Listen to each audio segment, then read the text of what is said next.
Capcom does the impossible as they continuously elevate the gaming industry, especially and specifically in fighting games. But the reason why I don't just say fighting games, because it goes way under the radar for what Marvel vs. Capcom has now coming around with the actual collection, the classics, then the Capcom Fighting Collection 2, and just everything Capcom is working out in terms of mainstream gaming and in just fighting games in totality. But if you know this channel, we go in depth with fighting games, and this channel is far more known for just talking and being based all around fighting games and essentials of it's just updates or whatever it is. There's gameplay, there's a little bit of everything, but all within fighting games.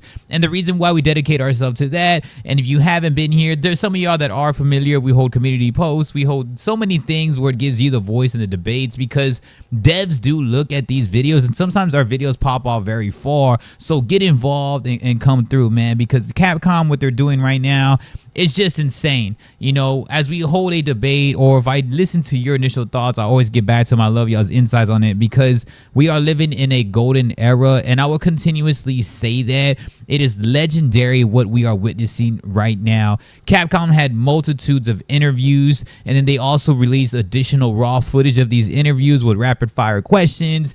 And just, you know, people are really, especially people like Max, like our channel is kind of like a mini version of what he does. We love the enthusiasm that he has. Also, he's obviously the GOAT.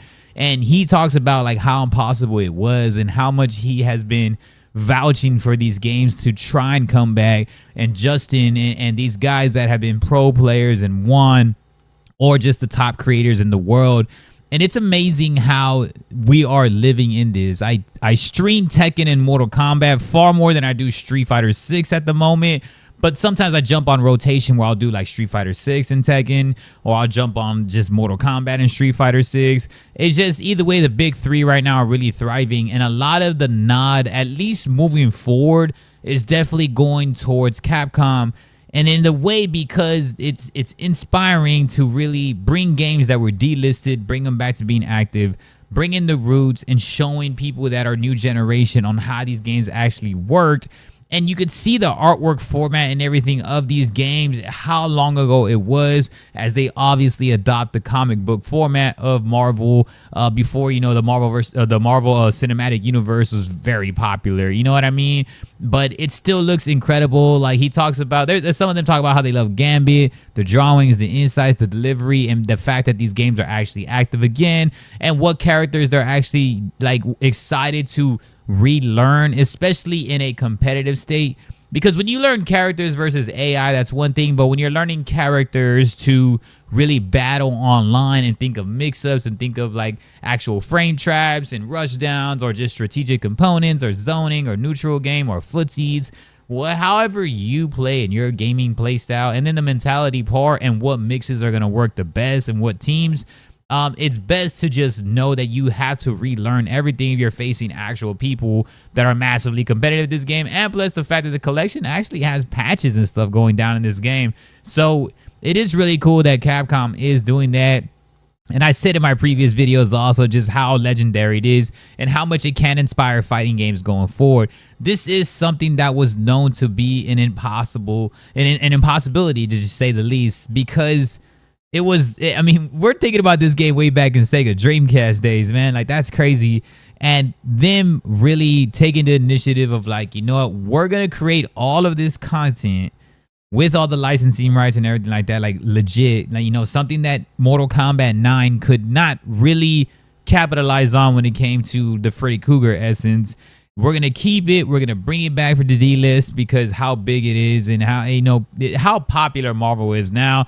People would just, you know, in the rapid fire question interviews, they were talking about just how much people are always like have that imagination of, you know, a Marvel character going against these Capcom types characters, right? If you play Street Fighter, you know damn well everybody loves Ryu and Ken, Gaio, and just to see them, or Chun-Li, just to see them go against like Storm and Cyclops, Wolverine, it's a dream come true to see characters of that amassing just that crossover. And so that's why Marvel vs. Capcom is a universal game that is very enjoyable.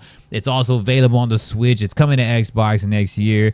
And I feel that that's something that's going to be a brand new blueprint going forward, because if anybody needs to be paying attention, at least moving forward, especially kind of like the drama that Tekken has been getting for paying for a DLC stage, which really has been reflecting their reviews on Steam. And also Mortal Kombat 1 just, I guess, releasing a subpar DLC expansion. There's somebody, I mean, these two, at least when it comes to the big three, need to be taking notes as to what Capcom's doing. They love their competitive culture, they love their casual culture, and they're giving back to the casual culture, the fans, at least aesthetically, performance-wise, and just the most that they can do to try to remain in a casual standpoint, at least, while like adhering to mostly the competitive nature, which is, you know, of course, everyone that goes to Evo or go to these big esports events are entering Street Fighter the most. Street Fighter 6 is always leading when it comes to these competitions. Then it's usually Tekken and then like other games, and then Mortal Kombat at the bottom. It's always a casual game, Mortal Kombat. And what Capcom is doing is that they're keeping the content that keeps these casuals around. And so, like what I said just right now, that Tekken releases a paid stage, pisses people off. Mortal Kombat releases a subpar expansion, but also free massive updates. So Mortal Kombat kind of gets it right now, right? On top, basically what you paid for, if you're paying for the Mortal Kombat DLC expansion, you're getting the story and you're getting a Cyrax Sector Noob, in which I'm pretty sure you're going to be able to just purchase those characters separately pretty soon, or even right now. And then also on top of that, the DLC, at least the story, that's mostly for massive lore heads. Like if you really, really just want to know the story, or if you just don't feel like watching all the cinematics on YouTube or something. And I'm going to have a full breakdown on that story also, so make sure y'all be on standby for that. I'm going to share my honest thoughts and everything on that. But yeah, that's just that. Everything else was free, like animalities, patches, and all this move stuff, and online practice, and you know, the towers, the timeless towers, towers of time. I'm sorry, and then also just like other features. All those were free with Mortal Kombat now, so they kind of are getting it now as to like, damn, we just need to be giving back to our casual audience a lot more once again, because this 1 foot in, 1 foot out identity crisis is not great. The people that are doing the 1 foot in, 1 foot out is, I would say, perfecting it is Capcom right now. Tekken's still trying to figure it out because they're catching some heat with some stuff. But I would say Capcom has it all figured out when it comes to just content. You have the fighting game of the year, Street Fighter 6. Then you have Terry releasing on that. Then you have the SNK being evolved and elevated and promoted, and it just everything marketed the right way. Both sides.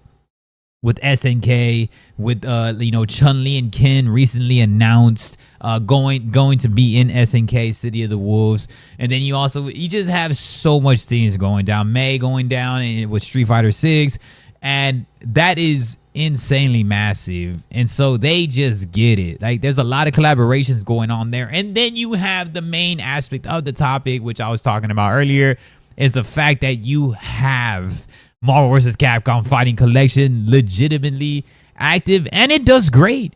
It does great. Plenty of people are really still heavily in this game right now, streaming it, playing it, sharing their thoughts and insights, re-sharing different types of guides and how to play from the fundamental part and the fundamentally side and the foundational aspect of the game, and just overall its credibility and its history. Hence why I made this video today, just to really touch base on that and everything. So you have that, and then you have the Capcom Fighting Collection 2 coming out like just in a few more months. I'm pretty sure it's gonna, well, I don't know if it's gonna be like exactly in Q1 of next year, but it's definitely next year. I'm assuming my biggest prediction is gonna be is that game comes out at the same time that it really releases on Xbox again. So Xbox is known to be in 2025 where we're going to get both the classics. I think it's going to be both the classics and the Xbox release all at the same time. So that'll be pretty cool. So whenever, you know, the Marvel vs. Capcom Fighting or the Arcade Classics Collection, Marvel MVC 2 comes to Xbox, I think it'll be at the same time where Capcom Fighting Collection 2 comes out, where they can just have a huge marketing bundle and be like, here you go, here's that. And then you have the content, and then you have Street Fighter 6 going down with even more updates at that point. That's next year. And you have SNK coming around at that moment. So there's a lot of strategic moves Capcom is doing. Again, this is just in the sense of a fighting game. This is not even like the next Resident Evil being announced, like Monster Hunter Wilds and all this stuff.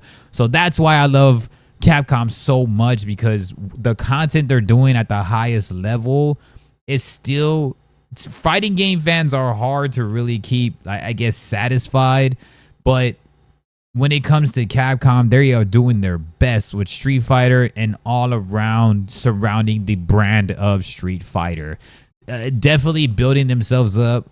Street Fighter, Mortal Kombat, Tekken, all solidified brands since the 90s now, and how they keep their longevity has been great.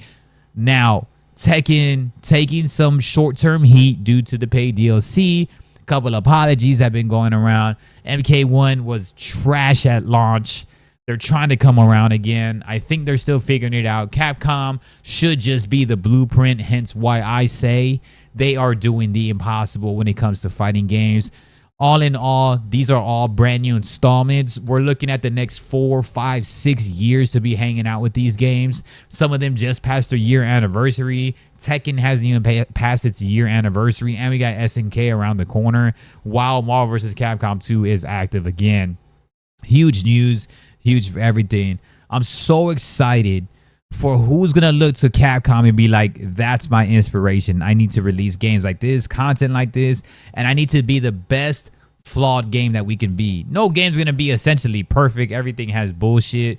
But when you look at Capcom, you're like, that's a massive blueprint on how you keep your competitive audience, your casual audience, and keeping a mainstream brand well alive on top of just everything that adheres to when it comes to the name and the game of the FGC, right? Because it is hard to satisfy. But yeah, y'all let me know what's up, man. Y'all drop y'all thoughts. I appreciate y'all so much. We have community posts, we have insights, we got updates, we always have gameplay stuff, like we stream. Come through, man. Again, we just like to have it more like a barbershop type vibe. We like to debate. We like to talk. We like to hold conversations. And people do hit me up at times and let me know, like, hey, we viewed your channel on this. So I do appreciate y'all for that. And your voice does matter because these videos do break the algorithm at times. And I'm more than sure that devs are looking around and seeing. So state your opinion, state your voice, man. Let's have a chat. And I always get back to y'all. So y'all let me know what's up, man. Peace.